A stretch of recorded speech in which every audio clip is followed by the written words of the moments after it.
Alright, saka chatoradza kuti tinosolva sei algebra, how to add and subtract algebra. Iyi ndo topic yakatotomo wanofunga kuti mezi dzakaoma, pana chakaoma paalgebra. Saka kana tichita algebra timutaura ma letters of the alphabet, meaning kuti from A kusvika ku Z any letter rinokwanisa kuita sei, rinokwanisa kushandiswa. Ma letters anenge achishandiswa kurepresent a number. So how do we add and subtract algebra now? Rega tiite example. Ngatiti tina 10x plus 2x. Any letter rinogona kushandiswa 15b plus 3b. 11y minus 10y. 16m minus 5m.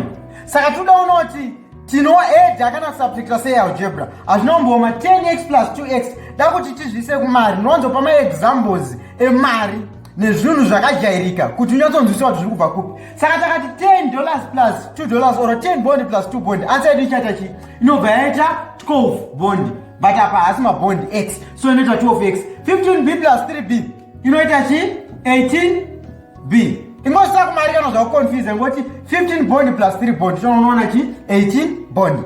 Right. 11y minus 10y. $11 minus $10 unowana dollar. So dollar nongononyora kuti chi? Handinoziva dollar sei nongonongorepresenta kuti matemba pano dollar for 2. Apa pana 1 aripo asi hasi kuoneka. Saka 1 nogona kunyora kana kusamunyora. Unokwanisa kunyora kuti hanzi yako inogona kuita y kana kunyora kuti 1y zvakangofanana. Now 16m minus 5m answer inobva yaita chi? Inoita 11m. Kana zvakunetsa waita ka confusion ngoti 16 bond minus 5 bond answer yako inoita chi? 11 bond. So ndo maedero aunoita kana kusubtract algebra. It's simple and straightforward. Hapana zvakaoma, hapana zviri complicated. Ndinovimba kuti muchanzwisisa, manzwisisa kuti tinosolva sei algebra. Stay focused.